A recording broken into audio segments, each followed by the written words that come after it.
여러분도 기억하시겠지만은 1999년도는 사회적인 이슈가 많았던 해입니다. 특히 많은 종말론자들이 1999년도를 인류 종말의 해로 선언을 하고는 했었습니다. 지금 학생들은 잘 모르더라고요. 근데 저희 때는 누구나 다 알고 있었던 그 프랑스의 예언자였던 노스트라다무스는 1999년 7월에 지구 종말이 올 것이라고 예언을 했었습니다. 16세기 프랑스 예언자였던 그의 예언은 1990의 9년 일곱 번째 달 하늘에서 공포의 대왕이 내려오니 앙골모와 대왕은 부활하리라. 마르스가 성공리에 다스리기 전에, 이런 사행시가 기록되어 있습니다.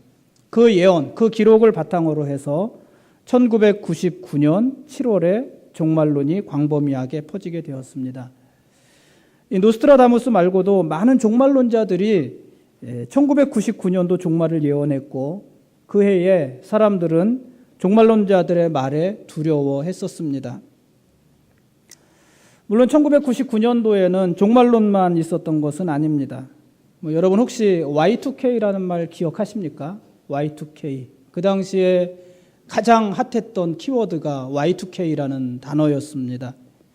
이 Y2K란 밀레니엄 버그라고 해서 2000년 1월 1일 0시에 모든 컴퓨터가 심각한 오작동을 일으키게 될 것이라는 말이었습니다. 왜냐하면 컴퓨터는 2000년 1월 1일과 1900년 1월 1일을 구분하지 못할 것이라는 그 이론에서 출발한 말이었습니다. 그래서 1900년 또 뒤에가 00이고 2000년도 뒤에가 00이잖아요. 그래서 2000년과 1900년을 구별하지 못하고 똑같이 이 컴퓨터가 인식을 하게 되고, 그 뒤로 그런 일이 계속될 것이라는 얘기였고, 그 결과 하늘을 나르는 비행기가 추락을 할 수도 있고, 은행의 전산망이 엉망진창이 될 수도 있고, 병원에서는 수술하던 환자들이 기계가 오작동을 일으켜서 환자가 죽을 수도 있다는 아주 공포스러운 말, 그 말이 바로 Y2K였습니다. 아무튼 이런 이유들로 인해서 1999년도는 1년 내내 사회가 뒤숭숭했었고, 2000년도를 맞이하는, 새로운 천년을 맞이하는 그런 불안함들이 있었던 것으로 기억을 합니다. 그런데 제 개인적으로는 1999년도가 아주 의미 있는 해입니다. 저는 그렇습니다. 1999년도는, 그러니까 저의 삶은요, 1999년 이전과 1999년 이후로 나누어서 생각을 할 수가 있습니다. 제 삶은 그렇습니다. 1999년도는 제가 이전과는 완전히 다른 새로운 삶을 시작한 해입니다. 저는 1999년도에 결혼을 했고, 그 해에 목사 안수를 받았습니다. 저는 1999년 3월 13일에 결혼을 했습니다. 그 당시로는 조금 늦은 결혼이었는데, 아무튼 저는 제가 여러 번 말씀을 드렸지만은 지금까지 살면서 제가 결혼하던 그 날이 제 인생 최고의 날이었다고 지금도 그렇게 생각을 하고 있습니다. 그러고 보니까 다음 주일이 3월 13일 저희 결혼 기념일이네요. 어쨌든 결혼식을 했습니다. 그리고 결혼을 하고 2개월 후에 목사 안수를 받았습니다. 그러니까 먼저 결혼을 하고 후에 목사 안수를 받았습니다. 5월 10일이 제가 목사 안수를 받은 날입니다. 그러니까 올해는 제가 결혼한 지 17주년, 목사 안수를 받은 지 17주년이 되는 그런 해입니다.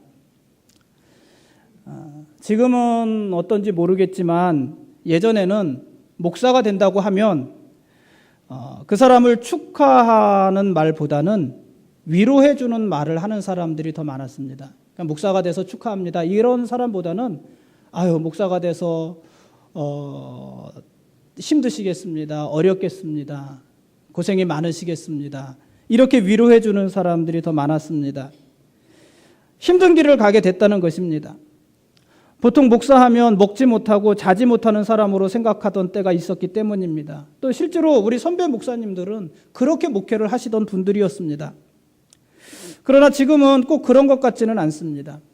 제가 1980년대에 신학교를 다녔는데, 그 1980년대에 여대생들을 중심으로 원하는 신랑의 직업 선호도를 설문조사하는 일들이 많이 있었는데, 그러니까 여대생들을 중심으로 당신의 신랑은 어떤 직업을 가진 사람이었으면 좋겠습니까? 이런 설문조사를 했는데, 그런 설문조사를 하면은 목사는 항상 최상위였습니다. 1, 2, 3위 안에 목사가 들어갔었습니다. 그러니까 목사는 직업적으로도 안정된 사람이다, 이렇게 인식이 되었던 것입니다. 하기는 검사, 변호사, 의사와 함께 목사도 사자 들어가는 신랑인 것은 맞습니다. 그러나 아무리 사는 형편이 나아졌다고 해도 목사는 힘든 직업입니다. 제가 뭐 목사를 직업이라고 말을 하면 여러분들 중에서 예민하게 반응하시는 분이 계시는데, 어쨌든 편의상 제가 직업이라고 오늘 계속 표현을 하겠습니다. 목사는 힘든 직업입니다. 근데 여러분, 목사가 왜 힘든 직업인지 아십니까? 왜 목사가 힘든 일인지 여러분 아십니까? 사실 목사가 힘이 든 것은 먹고 사는 것이 힘이 든 것은 아닙니다. 요즘 뭐 웬만한 교회 목사 치고서 먹고 사는 것 때문에 힘들어하는 목사들은 그리 많지 않습니다. 그럼 목사가 힘든 것은 먹고 사는 것이 힘든 것이 아니라 많던 적던 성도들의 짐을 평생 동안 짊어지고 살아야 된다는 그 점이 힘든 것입니다. 우리 교회는 매주 화요일마다 중보기도 모임을 갖고 있습니다. 중보기도 모임에서 여러분들, 우리 교회 성도들 한 사람 한 사람의 이름을 부르면서 우리가 기도하고 있습니다. 그런데 사실 중보기도를 한다는 것은 굉장히 힘든 일입니다. 왜냐하면 우리가 누군가를 위해서 중보기도 한다는 것은 그저 기도만 한다는 것이 아니라 그 사람이 진 삶의 무게를 함께 나누어 진다는 그런 의미를 가지고 있기 때문에 그렇습니다. 그래서 우리가 중보기도를 하다 보면 그 사람이 당하고 있는 고통과 아픔이 기도하는 사람에게 고스란히 전해질 때도 많이 있습니다. 그런데 목사는 평생 동안, 목사로 헌신하고 평생 동안 성도들을 위해서 기도하면서 성도들과 함께 살아가는 사람입니다. 그래서 목사는 건강의 문제로든 경제적인 문제로든 아니면 부부 갈등이든 그 외에 여러 가지 문제로 고통당하는 성도가 있다면 그 성도와 함께 그 고통을 고스란히 함께 지고 가는 사람입니다. 그게 목사입니다. 근데 그런 사람이 한두 사람이 아니잖아요. 목사가 짊어져야 될 짐이 적지 않은 것입니다. 그런 면에서 목사라는 직업은 아주 힘든 직업입니다. 물론 저도 여러분과 여러분 가족을 위해서 매일 기도합니다. 기도할 때마다 여러분들의 이름을 한 사람도 빼놓지 않으려고 노력을 합니다. 근데 제가 여러분들을 위해서 기도할 때마다 제 마음에 드는 생각은, 우리 성도들의 삶이 만만치가 않구나. 여러분들이 참 어려운 삶, 힘든 삶을 살아가고 있구나. 이런 생각을 많이 하게 됩니다. 우리 교회 성도들 중에는 몸이 불편한 분들도 있고 또 경제적으로 힘든 분들도 있습니다. 특히 지난 한 해는 많은 분들이 아팠습니다. 암 판정을 받은 분도 계셨습니다. 제가 제 아내와 자주 하는 이야기입니다마는 우리 교회, 한우리교회 성도들은 참 좋으신 분들입니다. 우리 교회에서는요, 지금까지 어떤 괜한 일에 트집을 잡아서 교회와 목사를 힘들게 하는 성도들이 지금까지 한 명도 없었습니다. 여러분들은 속썩이는 성도들이 아니라는 거예요. 참 좋은 성도들이에요. 여러분, 목사가 잘못하는 것이 얼마나 많이 있겠어요? 특히 저 같은 목사가 잘못하는 일이 얼마나 많이 있겠습니까? 근데 여러분들 대부분 다 눈 감아주고 이해해주고 또 배려해주고 기도해주고 그런 분들이 여러분들입니다. 우리 교회 성도들은 교회까지 오고 갈 차비가 없을 만큼 아주 힘들게 생활하는 중에도 11조를 빠뜨리지 않으려고 열심히 애쓰고 노력하는 그런 신앙의 삶을 사시는 분들입니다. 그런데 왜 그런 성도들에게 고난이 오는 것일까요? 여러분은 정말 착한 성도들인데 교회에도 잘하고 목사에게도 잘하고 성도들에게도 잘하고 아무리 삶이 어려워도 하나님 앞에 11조 하려고 애쓰고 빼먹지 않고 11조를 드리고, 그런데 왜 여러분들의 삶에 고통이 있는 것일까요? 오늘 송남관 집사님 기도하시는 그 기도를 들으면서 저도 참 마음이 아팠습니다. 많은 고난이 있습니다. 왜 그 고난이 우리에게 오는 것일까요? 또 그 고난이 왜 떠나지 않는 것일까요? 조금 오래된 책이기는 한데 왜 착한 사람에게 나쁜 일이 일어날까? 이런 책이 있습니다. 제목이 참 재밌지 않습니까? 왜 착한 사람에게 나쁜 일이 일어날까? 책 제목입니다.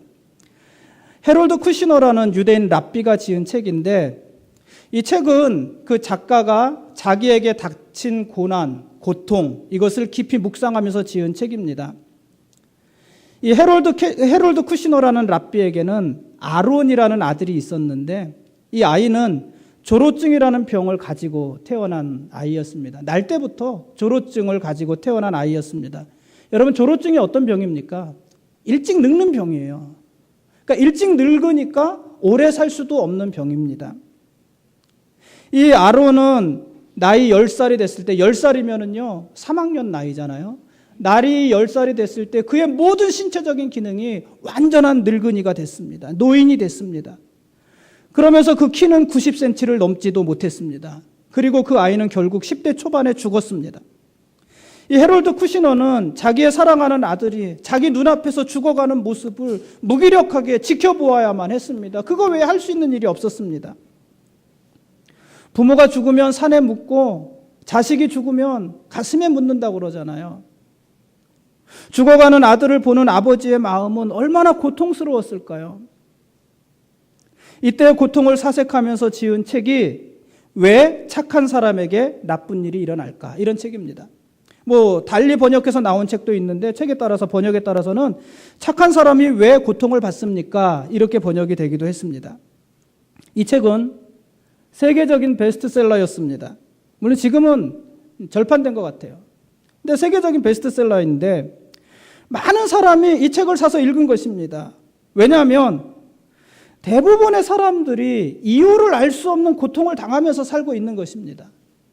대부분의 사람들이 고통 속에서 살아가는데 고난을 당하면서 살아가는데 왜 내가 이런 고난을 당해야 되는지 왜 내가 이런 고통을 가지고 살아야 되는지 이유도 모르고 그 고난을 당하면서 살고 있는 것입니다. 여러분은 여러분이 당하는 고통이 모두 이해가 되십니까? 혹시 여러분들이 당하는 고통이 억울하다는 생각은 들지 않으십니까? 내가 왜 이런 고난을 당해야 되는지, 왜 내 삶에 이런 고난이 오는지, 내가 당하는 고통이 참 억울하다. 혹시 이런 생각은 들지 않으십니까? 왜 하필 우리 가정이 이렇게 어려운 일을 당해야 되는 것인지, 왜 하필 많은 사람 중에서 내 남편이 혹은 내 아내에게 이런 고통스러운 일이 일어나는 것인지, 왜 하필 내 남편이 병이 들고 내 아내가 병이 들고 왜 하필 내 가족이 하는 일이 이렇게 망하고 잘못되고 이런 것일까? 내가 하나님 앞에 열심히 살아가는데 억울하다. 이런 생각은 혹시 들지 않으십니까? 제가 설교 시간에 자주 인용하는 그 C.S. 루이스라는 분이 계신데 이 루이스가 쓴 책 중에 고통의 문제라는 책이 있습니다. 고통의 문제. 하나님이 선하시고 전능하시다면 왜 당신이 사랑하는 피조물들이 고통당하는 것을 내버려 두시는가? 그 질문에 대한 신학적인 답변을 담은 책입니다. 어려운 책입니다. 여러분, 하나님이 정말로 선하시다면, 하나님이 정말 선하신 하나님이시라면 자신이 만든 피조물에게 완벽한 행복을 주고 싶어 하지 않으시겠습니까? 그리고요, 하나님이 만일 전능하시다면 자신이 만든 모든 피조물에게 완벽한 행복을, 고통이 없는, 고난이 없는, 불행이 없는 완벽한 행복을 주실 수 있지 않으시겠습니까? 그것이 당연하지 않겠습니까? 그런데 지금 사람들은 행복하지 않습니다. 사람들만 행복하지 않은 것이 아니라 하나님이 만드신 모든 피조물이 고통 속에서 신음하고 있습니다. 왜 그럴까요? 그렇다면 하나님은 선하지 않은 것일까요? 아니면 하나님은 우리를 행복하게 할 만한 능력이 없으신 것일까요? 아니면 더 나아가서 하나님은 선하지도 않고 능력도 없는 그런 분이실까요? 그래서 우리가 고난을 당하는 것일까요? 사실 이런 질문은 지난 수세기 동안 계속 되어진 질문입니다. 오늘 송남건 집사님 기도했지만 송남원 집사님뿐만 아니라 우리 모두가 가지고 있는 질문이고 수세기 동안 수천 년 동안 모든 사람들이 가지고 있는 의문이기도 합니다. 루이스가 쓴 이 고통의 문제라는 책은 이런 방대한 질문에 대한 신학적인 대답을 내놓는 책입니다. 그런데요, 그 책이 참 허무합니다. 그 책의 결론이 허무합니다. 왜냐하면 그 책의 마지막 결론은 뭐냐면 우리가 당하는 그 고통, 이유 없이 당하는 고통, 이해할 수 없는 그 고통의 문제에 대해서는 결코 설명할 수 없다. 그 이유를 알 수 없다. 이게 그 책의 결론입니다. 왜 우리가 고통을 당하는지, 왜 성도들이 고통을 당하는지 우리는 알 수 없다. 그게 그 책의 결론입니다. 얼마나 허무합니까? 그런데 이 루이스는 그 책에서 한 가지 희망적인 제안을 하는데 그것은 뭐냐면 고통의 문제는 특히 성도들이 당하는 고통의 문제는 설명될 수 없지만 그러나 그 고통은 극복될 수 있다. 이게 그 책의 내용입니다. 결론입니다. 무슨 말인지 아시겠습니까? 착한 성도들도 고통의 문제에서 자유로울 수는 없습니다. 착한 성도들도 고난을 당합니다. 어쩌면 우리가 착한 성도이기 때문에 더 많은 고난을 당하고 있는지도 모릅니다. 그때 우리가 왜 착한 성도들이, 왜 하나님의 백성들이 고난을 당하냐 이렇게 묻는다면 어느 누구도 그 질문에 대한 흡족한 답을 내놓을 수는 없습니다. 알 수 없습니다. 왜 성도들이 고난을 당합니까? 그 이유는 아무도 모르는 것입니다. 그 이유는 우리가 나중에 하나님 앞에 섰을 때 그때 비로소 알게 될 것입니다. 그날 우리가 왜 고난을 당했는지, 그때 내가 왜 그런 고난을 당했어야만 했는지 하나님 앞에 서게 되면 그때는 알게 될 것입니다. 그러나 지금은 모른다 이거예요. 아무도 말해줄 수 없습니다. 그러므로 우리가 고난을 당할 때 왜 나에게 이런 고난이 오는지를 묻는다면 우리는 정답 없는 통로, 출구 없는 그 미로 속을 헤매게 될 것입니다. 그럼 어떻게 해야 될까요? 우리가 이유를 알 수 없는 고난을 당할 때 우리는 어떻게 해야 될까요? 결론적으로 말하면 그때 우리는 왜 내가 이런 고난을 당하는가가 아니라 내가 지금 우리가 당하고 있는 이 고난과 고통을 어떻게 극복해 나갈 것인가, 그것을 고민해야 되는 것입니다. 왜냐하면 그 이유는 알 수 없지만 극복의 길은 있기 때문에 그런 것입니다. 사랑하는 성도 여러분, 오늘 우리가 왜 고통을 당하면서 살아야 되는지 아무도 그 이유를 모릅니다. 그러나 우리는 모두 그 고통을 극복할 수 있는 사람들입니다. 그러면요, 어떻게 그 고난을 극복할 수 있을까요? 어떻게 해야 우리가 당하는 고난을 극복할 수 있을까요? 거기에는 물론 개인마다 다른 방법들이 많이 있겠지만 그래도 우리가 같은 신앙의 길을 걸어갔던 믿음의 선배들을 보면 고통을 극복하는 가장 공통적인 그 방법이 있다고 한다면 너무 단순하다고 여러분들 생각하시겠지만 하나님 앞에 나와 기도하는 것입니다. 모든 고통은 기도로 극복될 수 있습니다. 우리는 기도로 우리 인생의 가장 큰 어려움을 이겨낼 수 있는 사람들입니다. 우리는 오늘 본문으로 사무엘상 1장 10절에서 18절 말씀을 읽었습니다. 오늘 본문 말씀은 인생의 큰 고통을 당하던 한나가 하나님 앞에 나와서 간절히 기도하는 모습입니다. 여러분, 한나의 고통을 아시지 않습니까? 한나에게는요, 큰 고통이 있었습니다. 한나는 결혼을 했지만 아이를 임신하지 못하는 여자였습니다.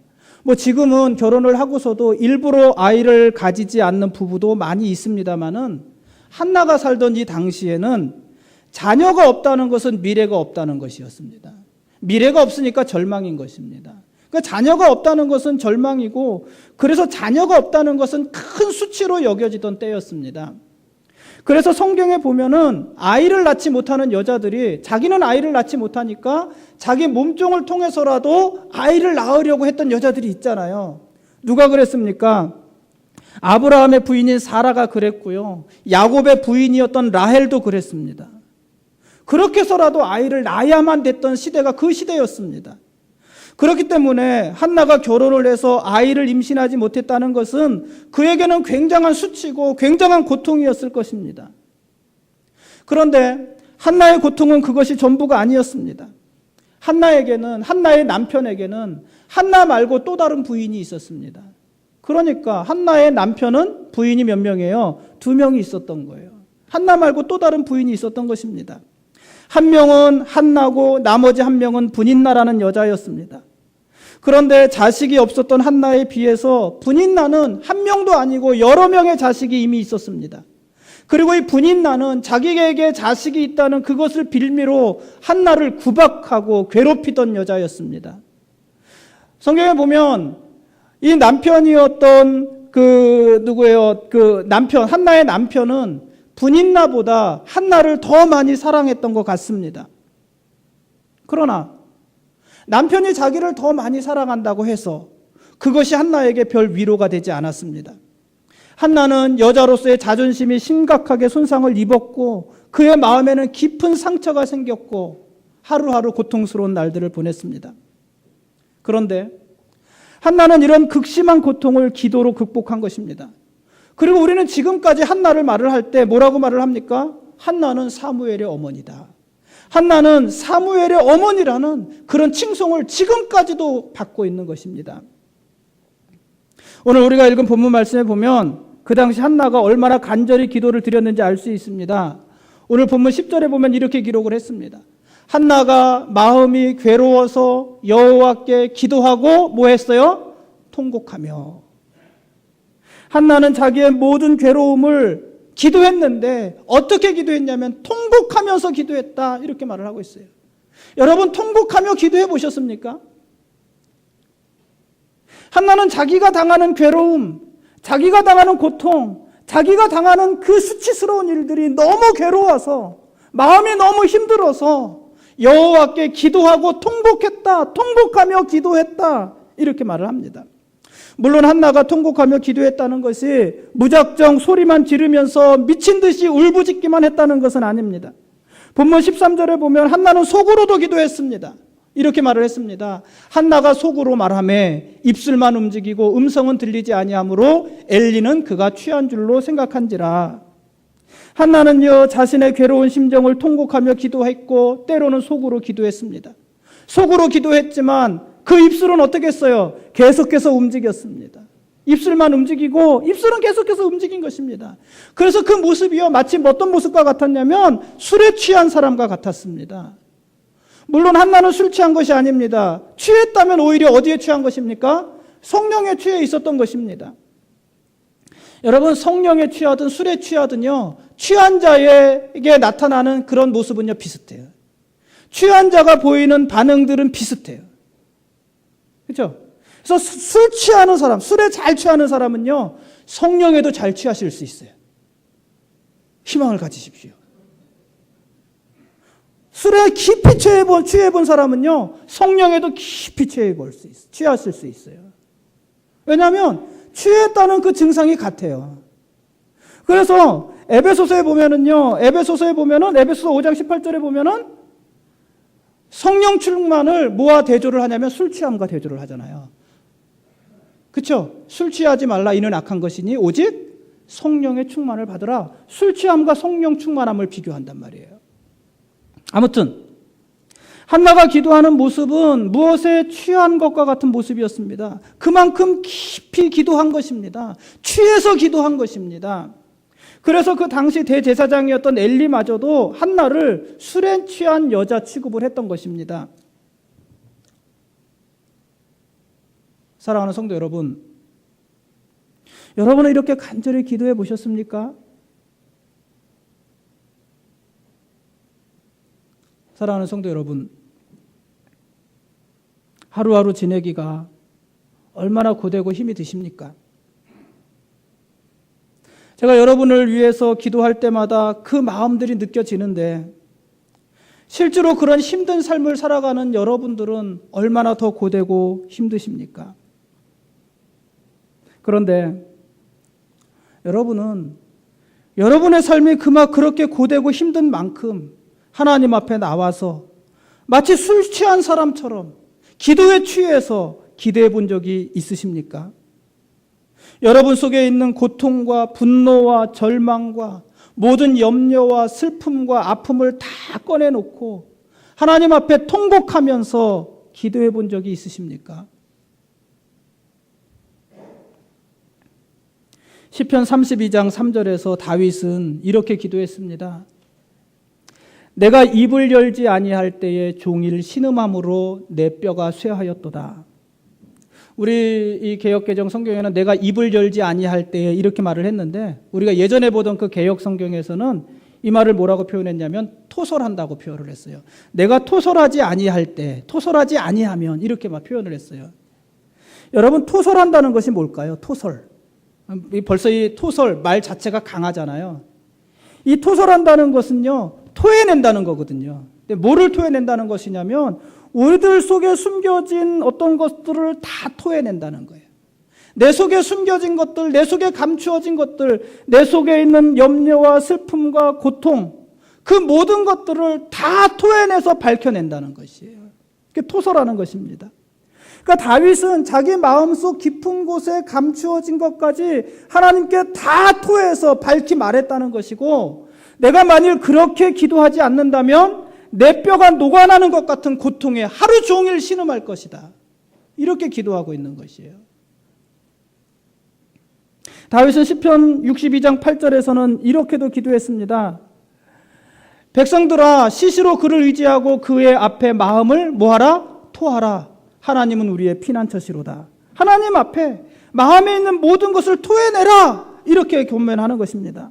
사랑하는 성도 여러분, 여러분은 하나님 앞에 나와서 이렇게 간절하게 그리고 진실되게 마음에 있는 것을 다 토해내면서 하나님 앞에 기도해 보셨습니까? 상담의 기술 중에서 빈의자 기법이라는 기술이 있습니다. 빈의자 기법. 그러니까 빈의자를 앞에 놓고 상담을 하는 것이에요. 뭐냐면은 상담을 받으러 어떤 내담자가 오잖아요. 그럼 그 사람을 상담할 때 그 사람을 자리에 앉히고, 그리고 그 앞에 빈 의자를 하나 두는 것입니다.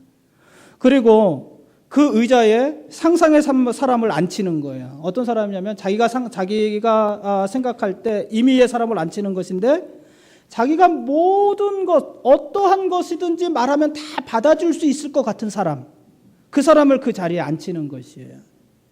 어떤 사람일 수 있겠습니까? 예를 들어서 자기에게 가장 편한 친구가 될 수도 있고, 돌아가신 분도 괜찮아요. 나는 우리 할머니에게는 다 말할 수 있을 것 같아요. 근데 우리 할머니 돌아가셨어. 그럼 그 할머니를 그 의자에 앉히는 거예요. 상상 속에 앉히는 것입니다. 그리고 그 의자에 앉은 사람에게 자기가 현재 겪고 있는 아픔이나 두려움이나 고통이나 불편함이나 슬픔이나 뭐 어떤 것이든지 다 말하게 하는 것이에요. 앞에 있는 사람에게, 상상의 사람에게.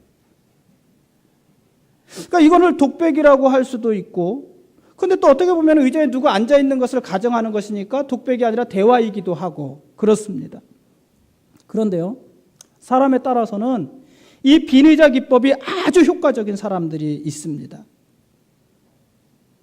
왜냐하면 많은 사람들이 자기 속에 있는 것을 누군가에게 털어놓지 못해서 더 힘든 것이거든요. 그래서 이 빈의자 기법을 통해서 그 순서를 진행하면서 자기 속에 있는 것을 다 말하게 되고, 그렇게 말하는 도중에 스스로 위로를 받게 되고, 모든 것을 말한 해방감을 느끼기도 하고, 말하면서 자기 문제에 대한 해답을 자기 스스로가 찾아가기도 하고 그렇습니다. 그런 좋은 기법이 있습니다. 여러분은 이 빈의자 기법에 대해서 어떻게 생각하십니까? 혹시 집에 가서 아무도 모르게 나도 한번 해봐야 되겠다 하시는 분 계십니까? 해보십시오. 좋습니다. 그런데요, 상담에서는 이것이 아주 좋은 방법일 수 있지만, 그러나 사실 우리에게는 필요 없는 방법입니다. 그렇지 않습니까? 우리에게는 우리 속에 있는 아픔이나 두려움이나 고통이나 불편함이나 슬픔이나 이런 모든 것을 상상 속에 있는 어떤 사람에게 풀어놓을 그런 필요가 없잖아요. 왜요? 우리는 우리들 속에 있는 모든 아픔이나 두려움이나 고통이나 불편함이나 슬픔이나 절망이나 이런 모든 것을 언제든지 우리 아버지 하나님 앞에 나와서 말할 수 있는 사람들이잖아요. 우리가 그런 사람들이잖아요. 그래서 우리는 하나님의 백성이고, 그래서 우리는 하나님 앞에 구별된 거룩한 성도들 아닙니까? 우리는 언제든지 하나님 아버지 앞에 나와서 우리들 속에 있는 것을 토설해낼 수 있는 사람들 아닙니까? 우리는 언제든지 우리 하나님 아버지 앞에 나와서 우리 마음속에 있는 모든 것을 토해낼 수 있는 사람들 아닙니까? 그래서 우리가 하나님의 백성들인 것입니다. 우리가 그렇게 기도하면 하나님께서는 그런 우리의 기도를 들으시고 우리의 기도에 응답하실 것입니다. 오늘 본문에서 한나는 하나님 앞에 나와서 그렇게 기도한 것입니다. 본문 10절을 다시 보면 본문 10절에서 한나는요, 어떻게 해요? 마음이 괴로워서 여호와 앞에 기도하고 뭐 했어요? 통곡하며. 괴로워서 여호와께 기도하고 통곡했다. 그렇게 기도했다 하는 것입니다. 15절에서는요, 자기 마음에 있는 슬픔을 하나님 앞에 나와서 통했다고도 말을 했습니다. 이렇게 기록했어요. 한나가 대답하여 이르되 내 주여 그렇지 아니하니이다. 나는 마음이 슬픈 여자라. 포도주나 독주를 마신 것이 아니요 여호와 앞에 내 심정을 통한 것뿐이오니. 내 심정을 하나님께 통하여 드린 것뿐입니다. 하나님 앞에 나와서 자기의 심정을 다 털어놓은 것입니다. 자식이 없는 서러움, 남편의 또 다른 아내에게 당하는 수치와 고통, 이 모든 것을 하나님 앞에 나와서 토해낸 것입니다. 그로 인한 슬픔, 고통, 괴로움, 절망, 낙심, 이 모든 것을 하나님 앞에 토해낸 것입니다. 통곡하며 토해낸 것입니다. 기도에 취해서 하나님 앞에 토해낸 것입니다. 사랑하는 성도 여러분, 하나님은 우리의 모든 고통과 슬픔을 아시는 분이십니다. 하나님은 우리의 눈물을 아시고 우리의 절망과 혼돈을 아시는 우리의 아버지이십니다. 그러므로 사랑하는 성도 여러분, 하나님 앞에 나와서 여러분 마음속에 있는 모든 것을 토해내십시오. 아무에게도 말할 수 없었던 여러분의 깊은 고민과 아픔과 좌절을 모두 토설해내십시오. 여러분의 괴로움을 통곡하면서 기도하시고 성령에 취해서 기도에 취해서 그렇게 기도해 보십시오. 우리의 모든 기도를 들으시고 응답하시는 아버지 하나님 앞에 여러분의 슬픈 심정을 모두 말씀드려 보십시오. 단순히 빈 의자를 향해서 말하는 것만으로도 효과가 있다는데, 전능하시고 사랑 많으신 우리 하나님 아버지 앞에 우리가 그렇게 토설해서 기도하면 하나님 우리에게 얼마나 더 큰 은혜와 응답을 주시겠습니까? 악한 자라도 자식에게 좋은 것을 줄 줄 아는데 하물며 사랑이 많으신 우리 하나님 아버지께서 구하는 자에게, 구하는 우리들에게, 구하는 여러분들에게 좋은 것을 주지 않으시겠습니까? 그러므로 하나님 앞에 나와서 여러분의 모든 것을 털어놓으십시오. 하나님이 들으시고 우리 기도를 이끌어 주실 것입니다. 말씀을 맺습니다. 그렇다면 중요한 것은, 그럼 우리는 얼마나 기도해야 될까요? 오늘 본문에서 한나는 그렇게 통곡하는 기도를 얼마나 했을까요? 물론 한나가 몇 분을 기도했는지 아니면 몇 시간을 기도했는지 오늘 본문은 기록하고 있지 않습니다. 그런데 분명한 것은요, 꽤 오랜 시간 기도했다는 것입니다. 오늘 본문 12절 말씀입니다. 이렇게 기록했잖아요. 그가 여호와 앞에 어떻게 기도했어요? 오래 기도하는 동안에 엘리가 그의 입을 주목한즉. 한나는 오래 기도했습니다. 얼마나 오래 기도했냐면은 마음속에 있는 괴로움을 다 토해낼 수 있을 만큼 오래 기도한 거예요. 마음속에 이만한 것이 있는데 조금 드러낸 것이 아니라 속에 있는 것을 다 어떻게 해요? 토해낸단 말이에요. 속에 있는 것을 끝까지 다 토해낼 만큼 오래 기도했다는 것입니다. 그리고 그 괴로움으로 통곡하며 시작한 기도가 어느 순간 평안한 마음으로 바뀔 때까지 기도한 것입니다. 통곡하며 기도를 시작했는데요, 평안함에 끝난 것이에요. 그때까지 오래 기도한 것입니다. 그래서 오늘 본문 18절에 이렇게 끝을 맺었잖아요. 이르되 당신의 여종이 당신께 은혜 있기를 원하나이다 하고 가서 먹고 얼굴에 다시는 뭐가 없어요? 근심빛이 없더라. 더 이상 근심하지 않아도 될 만큼 그런 확신이 올 때까지 기도한 것이다 하는 거예요. 그렇게 오래 기도한 것이다 하는 것입니다. 한나는 하나님께 기도한 후에 그 얼굴에 다시 근심빛이 없었습니다. 이 말은 한나가 마음의 모든 괴로움과 근심이 다 사라질 때까지 오래 기도했다는 말입니다. 여러분 중에 가끔 얼마나 오래 기도해야 되는지 물어보는 분이 계십니다. 목사님, 얼마나 기도해야 충분히 기도하는 것입니까? 물어보는 분이 계십니까? 사랑하는 성도 여러분, 얼만큼 기도해야 충분히 기도한 걸까요? 얼만큼 기도해야 여러분이 충분히 기도한 것일까요? 대답은 간단합니다. 여러분 마음속에 있는 답답함이 다 사라질 때까지 기도하는 것이 충분히 기도하는 것입니다. 여러분 마음속에 있는 부담이 다 없어질 때까지 기도하는 것이 충분히 기도한 것입니다. 그러니까 우리는요, 기도할 때요, 내가 마음의 답답함을 가지고 기도했어. 하나님 앞에 나와 기도했는데 기도하고 그 답답함을 그대로 가지고 간단 말이에요. 왜요? 충분히 기도하지 않는 것입니다. 오래 기도하지 않는 것입니다. 시간에 쫓겨서 기도하는 것입니다. 그렇죠? 마음에 많은 그 문제들을 가지고 와서 기도했는데 갈 때 그 문제가 그대로 있단 말이에요. 왜요? 해결되지 않은 것이에요. 응답받지 못한 것입니다. 그래서 얼만큼 기도하는 것이 충분히 기도한 것이냐, 얼만큼 기도한 것이 오래 기도한 것이냐. 그러니까 이 물리적인 시간이 아니고요, 어떤 사람은 5분을 기도해도 오래 기도한 것일 수 있고요, 어떤 사람은 3시간을 기도해도 오래 기도한 것이 아닐 수도 있는 거란 말이에요. 여러분 마음에 더 이상 근심이 남아있지 않을 때까지 기도하는 것입니다. 그때까지 기도하는 것이 충분히 기도하는 것입니다. 오늘 본문에서 한나가 그만큼 오래 기도한 것입니다. 자기 마음속에 있는 모든 것이 다 쏟아져 나오고 그 일에 대해서 주님이 평안함을 주실 때까지 오래 기도한 것입니다. 그리고 하나님께서는 그런 한나의 기도에 응답하신 것입니다. 어느 점잖은 성도분이 계셨는데요, 뭐 저희 교회 분은 아니시고, 제가 상담하는 중에 어느 점잖은 성도님이 계셨는데, 이분은 뭐 사회적으로도 그 자리가 안정되고 교회에서도 중역이고 교회에서도 그 신앙과 인품이 존경받는 그런 멋진 분이십니다. 좋은 성도입니다. 근데 이분에게 고민이 있었는데, 이분이 어떤 고민이냐면은 그 마음에 자꾸만 음란한 생각들이 일어나는 거예요. 음란한 일을 하지는 않습니다. 음란한 일을 행하지는 않는데 음란한 생각들이 자꾸 들어오는 거예요. 그 일에서 벗어나지를 못하는 것입니다. 그러니까 이분은 그게 너무 괴로운 거예요. 그런 생각을 하면서도 너무 괴롭고, 그런 생각을 하는 자기가 너무 수치스러운 거예요. 너무 치욕스러운 거예요.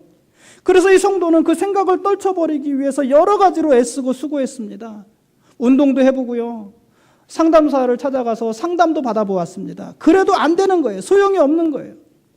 여러분 그렇지 않습니까? 뭐든지 하지 않으려고 생각하면 그 생각을 더 하게 되잖아요. 음란한 생각을 하지 말아야 되겠다, 음란한 생각을 하지 말아야 되겠다, 음란한 생각을 하지 말아야 되겠다. 이렇게 다짐할수록 음란한 생각에 집중하게 되는 거예요. 그래서 이분은요, 해도 안 되니까, 뭐 처방을 받아도 안 되고 상담을 해도 안 되고 어떻게 해도 안 되니까, 그 생각을 어떻게 컨트롤할 수가 없으니까 이분이 마지막에 택한 것이 그럼 기도해봐야 되겠다. 기도해봐야 되겠다. 그래서 이분이요, 굉장히 의지가 있는 분이에요. 어떻게 기도하기로 작정을 했냐면, 매일 새벽에 나와서 기도하는데, 언제까지 기도하냐면, 내가 오늘 하루 동안 오늘 하루를 사는 동안 내 속에서 이 음란한 생각으로부터 내가 자유로울 수 있다, 이 음란한 생각에 사로잡히지 않고 자유롭게 살 수 있다는 확신이 들 때까지 기도하기로 작정하고 기도한 거예요. 무슨 말인지 아시겠죠? 뭐 기도는 아주 간단합니다. 그날 하루를 위한 기도입니다. 하나님, 오늘 하루 음란한 생각에서 내가 음란한 생각에 빠지지 않게 해주십시오. 그 생각에서 나를 지켜주십시오. 이 기도예요. 이 기도만 한 거예요. 근데 기도하면서 오늘 하루는 그 생각에 빠지지 않고 살 수 있겠다, 그런 확신이 올 때까지 일어나지 않은 거예요. 그렇게 기도했습니다. 어떻게 됐을까요?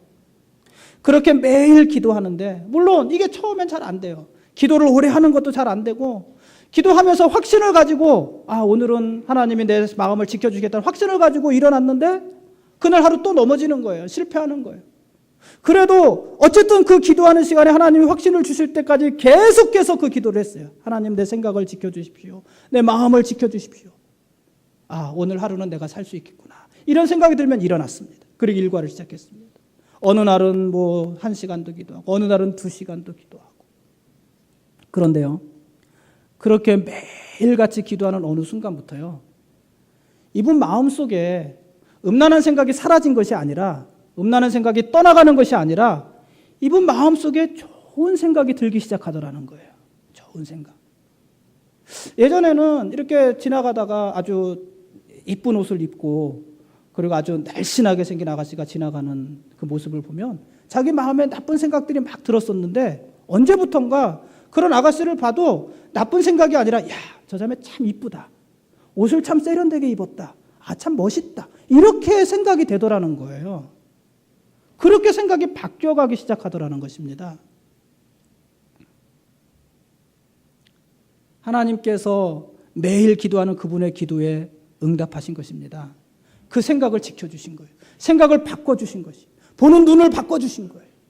야, 저 여자 어떻게 한번 건드려 봐야 되겠다. 이 생각이 아니라, 건들 수는 없고 점잖은 분이니까 건드려 봤으면 좋겠다. 이런 생각이, 야, 저 여자 참 이쁘구나. 오늘 옷을 참 잘 입었구나. 아름답구나. 이런 생각으로 바꿔주신 거예요. 기도는요, 이렇게 치열하게 하는 것입니다. 사랑하는 성도 여러분, 이렇게 한번 기도해 보지 않으시겠습니까? 얼마나 어려운 삶을 사십니까? 얼마나 힘들게 살아가고 계십니까? 그 고통에 힘들어만 하지 마시고 이렇게 한번 기도해 보지 않으시겠습니까? 한나처럼 통곡하며 기도해 보지 않으시겠습니까? 오늘 여러분의 삶이 힘들다고 한탄만 하지 마시고 우리 기도를 들으시는 우리 아버지 하나님 앞에 한나처럼 기도해 보지 않으시겠느냐는 말입니다. 내일부터 한 주간 우리는 사순절 두 번째 특별 새벽기도 모임을 갖습니다. 제가 사실 여러분 교회 나오라고 말하기가 죄송합니다. 목사나 매일 새벽에 기도하는 것이 자유롭지, 여러분 얼마나 바쁘십니까? 집도 멀고. 그러나 이번 기도의 주제는 너희 자녀를 위하여 울라거든요. 사랑하는 성도 여러분, 여러분의 자녀들은 모두들 안녕합니까? 단순히 공부를 잘하고 건강하고 그런 문제가 아니라 여러분의 자녀들은 하나님을 바로 만나고 있습니까? 여러분의 자녀들은요, 마음의 깊은 고민과 감동을 가지고 있지 않습니까? 우리 자녀들 중에 그런 아이가 있더라고요. 내가 대학교만 가면 교회를 떠나리라. 다짐하는 자녀가 있더라고요.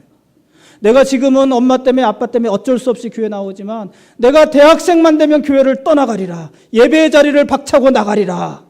다짐하면서 교회 나오는 친구가 있더라고요. 우리 아이들도 마찬가지예요.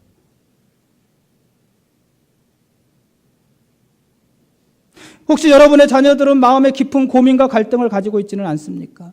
여러분이 목숨보다 사랑하는 여러분의 자녀들이 내가 앞으로 무엇을 해야 될지 몰라서 두려워하는 삶을 살고 있지는 않습니까? 그렇다면 이번 주간에 여러분의 자녀를 위해서 울며 기도하십시오. 우리 자녀들을 위해서 우리가 함께 통곡하며 기도하고 우리의 마음을 하나님께 통하여 기도합시다. 토설하며 기도하고 마음의 모든 생각을 토해내면서 기도해 봅시다. 그리고 하나님께서 우리 자녀들을 이끌어 주신다는 확신이 들 때까지, 하나님이 내 자녀들을 책임져 주신다는 확신이 들 때까지 오래 기도해 봅시다. 우리가 예수님을 잘 믿는데도 왜 고통을 당합니까? 우리가 열심히 교회 나오는데, 열심히 예배를 드리는데, 내가 차비도 없는데도 하나님 앞에 11조를 빼먹지 않고 하나님 앞에 꼬박꼬박 일수 도장 찍듯이 하나님 앞에 드리는데 왜 우리들 삶에 어려움이 옵니까? 우리는 그 이유를 알 수 없습니다. 다만 알 수 있는 것은 우리는 그 모든 고난을 극복할 수 있는 사람들이라는 것입니다.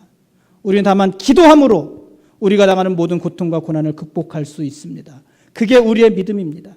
우리가 이해할 수 없는 고난을 이기는 방법은 그 기도밖에 없습니다. 기도하시겠습니다. 사랑이 많으신 하나님 아버지, 우리가 고난을 당하면서도 왜 그런 고난을 당하는지 이해할 수가 없습니다. 우리가 언제 한번 주님을 떠나 곁길로 나간 적도 없습니다. 목숨 걸고 주일 예배를 드리고 목숨 걸고 11조를 드리고 하나님의 말씀대로 살기 위해서 우린 정말로 애쓰고 수고하고 그렇게 열심히 살아왔습니다. 우리가 언제 전 주님을 떠나 먼 길로 나간 적도 없고 주님을 욕한 적도 없고 모욕한 적도 없고 그렇게 살아왔습니다. 그런데 우리 삶에 왜 고난이 오는 것일까요? 우리는 정말 이해할 수가 없습니다. 때로는 내가 주를 믿으면서도 당하는 고난이 억울하기도 합니다. 누가 그 고난의 이유를 설명해 줄 수 있을까요?